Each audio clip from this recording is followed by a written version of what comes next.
Bonjour! Cette vidéo va être une petite révision des notions vues en cours concernant l'algèbre relationnelle.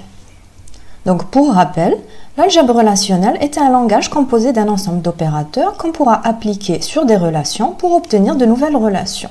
Je rappelle que le terme relation et table sont utilisés de manière interchangeable. Pour rappel, nous avions 4 tables. La table établissement avec ses 3 attributs et ses 3 tuples, la table ou bien la relation bachelier, la relation filière et la relation postulée. Le premier opérateur que nous avons traité était l'opérateur de sélection. Donc la sélection appliquée sur une relation R et une expression logique E, on va la noter par le symbole sigma. Donc l'application de cette sélection va nous permettre d'obtenir une nouvelle table qui contiendra uniquement les tuples de R qui respectent l'expression logique E. Donc par exemple, si on voudrait obtenir tous les bacheliers dont la moyenne est supérieure ou égale à 12, on appliquerait sigma sur la table bachelier et l'expression logique moyenne supérieure ou égale à 12, ce qui nous donnerait la nouvelle table R1.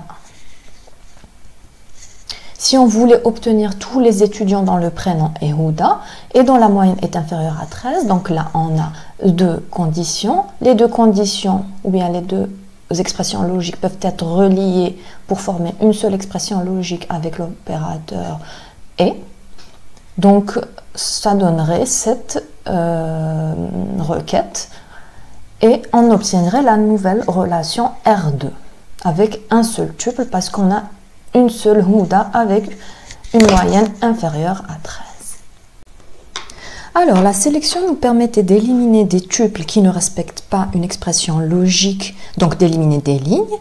Et la projection va nous permettre de supprimer des attributs, donc des colonnes, qui ne font pas partie d'un ensemble d'attributs qu'on va préciser. Le symbole de l'opérateur projection, c'est donc pi. Et on va lui mettre en indice l'ensemble des attributs qu'on veut préciser. Donc par exemple, si on veut obtenir le nom et la ville de tous les établissements, on va appliquer l'opérateur de projection de cette manière. Donc comme indice nom de l'établissement et ville, et on va obtenir la nouvelle relation R3 de cette manière. Si on voulait obtenir toutes les villes qui apparaissent dans la relation établissement, là, on va appliquer l'opérateur de projection de cette manière et on va remarquer que dans la relation obtenue R4, rond ne se répète pas parce que la projection va éliminer les doublons. Si on veut maintenant obtenir le numéro et le nom des bacheliers avec une moyenne supérieure à 11, on va devoir combiner la projection et la sélection de cette manière. Donc tout d'abord, on va appliquer une sélection en précisant l'expression logique moyenne supérieure à 11 et ensuite une projection sur les 2 attributs num-bach et nom et on va obtenir la relation R5 de cette manière. L'opérateur de renommage, comme son nom l'indique, il va nous permettre de renommer, donc de donner un nouveau nom aux attributs. Son symbole c'est alpha et on va préciser entre crochets en indice l'ancien nom de notre attribut, 2 points, son nouveau nom. Si on a plusieurs renommages à faire, on va les séparer par une virgule. Donc par exemple, si on veut renommer l'attribut num état de la relation établissement en numéro, on va utiliser l'opérateur de cette manière, en précisant entre crochets le renommage, et on va obtenir une nouvelle relation R6 où le seul changement qui a été effectué, c'est le premier attribut qui a pris le nom numéro. Nous avons aussi l'union. L'union est représentée par le symbole classique d'union, c'est-à-dire le grand U. Donc si on a RA union RB, ces 2 relations devront avoir le même schéma et on va obtenir en résultat une nouvelle relation qui aura aussi le même schéma, mais dont les tuples seront ceux qui appartiennent à RA ou bien à RB.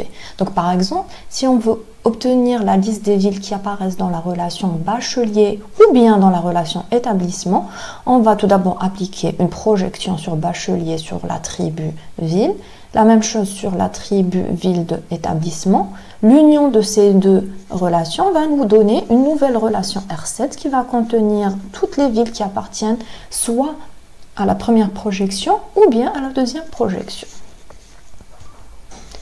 L'intersection garde le même principe, donc elle va être appliquée à deux relations de même schéma RA et RB. Son symbole, c'est le grand U inversé. Et elle permet d'obtenir une nouvelle relation qui aura le même schéma. Et dans les tubes seront les tubes qui appartiennent à RA et à RB. Donc si on veut obtenir la liste des villes qui apparaissent dans la relation bachelier et dans la relation établissement, on ferait ça de cette manière et on obtiendrait la nouvelle relation R8 qui ne contiendrait que le tuple au rang. La différence, c'est aussi une relation, un opérateur qui devra être appliqué à deux relations de même schéma. Donc son symbole, c'est le symbole de différence classique, le moins. On va obtenir en résultat une nouvelle relation qui aura aussi le même schéma. Et dans les tuples, sont ceux qui appartiennent à RA, mais qui n'appartiennent pas à RB. Donc, si on voulait obtenir les villes qui apparaissent dans la relation bachelier, mais qui n'apparaissent pas dans la relation établissement, on appliquerait ça de cette manière. Donc, la nouvelle relation obtenue R9 va contenir tous les tuples de la première projection, auquel on va enlever le tuple au rang, parce que au rang appartient à établissement.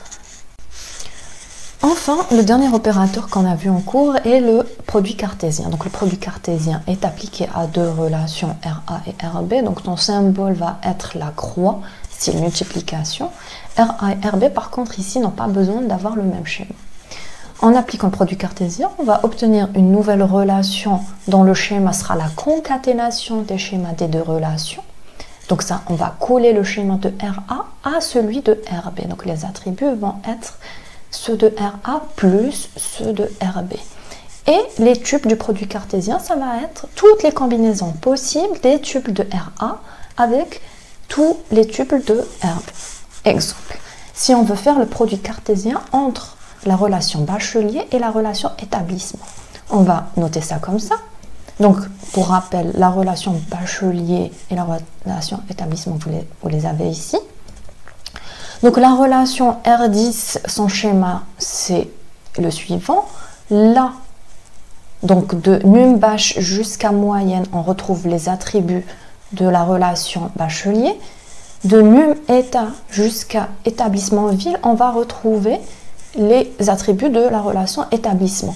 On peut remarquer ici bachelier.ville et établissement.ville, c'est à cause du fait que ville apparaisse dans les deux relations, ce qui fait que ici bachelier.ville a été renommé de cette manière et ici nous avons eu un renommage en établissement.ville. Maintenant, en ce qui concerne les tuples de ce produit cartésien, donc on va avoir par exemple le premier tuple de bachelier qui va être combiné à tous les tuples de établissement. Donc, par exemple, nous avons le bachelier numéro 1 qui a été ici combiné à l'établissement numéro 1. Ces combinaisons se feront de la même manière pour tous les autres tuples de établissement. Donc toujours le bachelier numéro 1 va être combiné à l'établissement numéro 2, ensuite à l'établissement numéro 3. Et la même chose se passe pour tous les autres tuples de bachelier. Donc le deuxième tuple de bachelier va être combiné à tous les tuples de établissement de cette manière. Et la même chose se passera pour le troisième et le quatrième tuple de bachelier. Maintenant, si on veut obtenir toutes les combinaisons des tuples de la relation bachelier avec ceux de la relation établissement, mais qui ont la même ville. Donc, en plus du produit cartésien, on va devoir appliquer une sélection de cette manière. Donc, on aura bachelier fois établissement, auquel on va appliquer la sélection, et l'expression logique sera bachelier.ville qui est égal à établissement.ville. Donc, de cette manière, on va obtenir les combinaisons d'un bachelier et d'un établissement dans le cas où la ville est la même.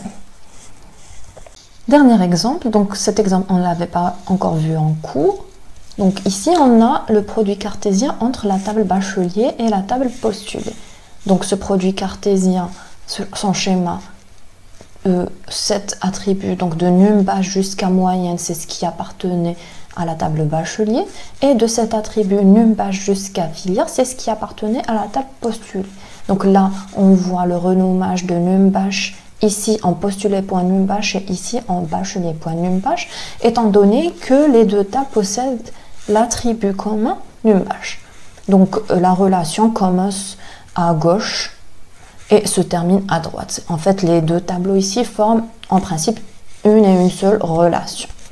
Ok, donc ce qui nous intéresse, c'est la question suivante. Donc on voudrait obtenir les noms, le prénom et la moyenne des bacheliers qui ont une moyenne supérieure ou égale à 12 et qui ont postulé à la filière numéro 5.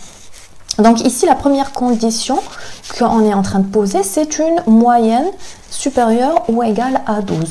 Donc ça, on pourrait l'appliquer directement sur la table bachelier avec une sélection en faisant un sigma moyenne supérieure ou égale à 12. Sauf que dans la table bachelier, nous n'avons pas la filière auquel ce bachelier a postulé. Donc on est obligé de passer par la table postulée. Et là, c'est pour ça qu'on va utiliser un produit cartésien. Donc le produit cartésien, on l'a ici. Donc, et de ce produit cartésien, ce n'est pas toutes les lignes qui nous intéressent.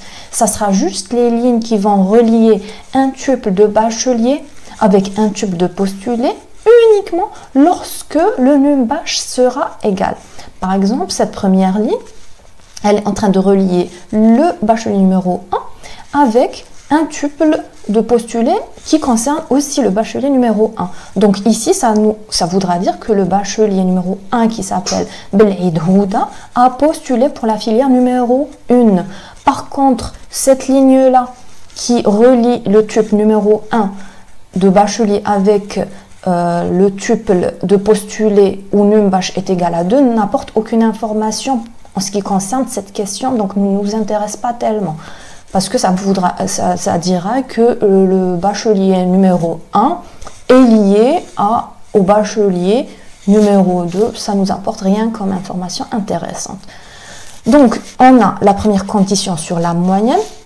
On a une condition que je viens d'expliquer qu'il faudrait rajouter à notre requête et que de ce produit cartésien, on voudra garder juste les tuples où bachelier.numbâche sera égal à postulé.numbâche et que la filière est égale à 0,5. Donc en tout, ça nous donnera cette requête. Donc les tuples où on a le numbâche qui est égal entre les deux tables bachelier et postulé, c'est ce qui est en vert. Donc c'est la première partie de la condition de l'expression logique qu'on est en train d'appliquer à l'opérateur sigma. La deuxième condition, c'est la moyenne qui est supérieure ou égale à 12. Donc, quand on applique cette condition, les tuples qui respectent les deux premières conditions, c'est ce qui reste en vert. Et enfin, quand on applique aussi la condition filière égale à 5, ben, on obtient uniquement un seul tuple.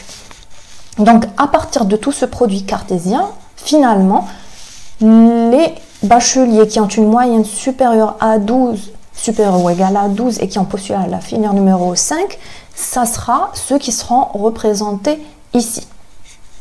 Et comme dans la question on nous dit le nom, le prénom et la moyenne des bacheliers, ben ça veut dire qu'on devra aussi appliquer une projection. Donc à partir de toute cette table, tout ce produit cartésien, on va finalement obtenir la relation R12 comme suit, donc qui va contenir trois attributs, nom, prénom et moyenne, et un seul tuple qui est Barahou Malika et qui a une moyenne égale à 12. Ce sera tout pour cette vidéo. Vous êtes en mesure à présent d'effectuer l'exercice numéro 1 de la fiche de TD numéro 2. N'oubliez pas que vous avez un support de cours détaillé et un forum pour poser vos questions.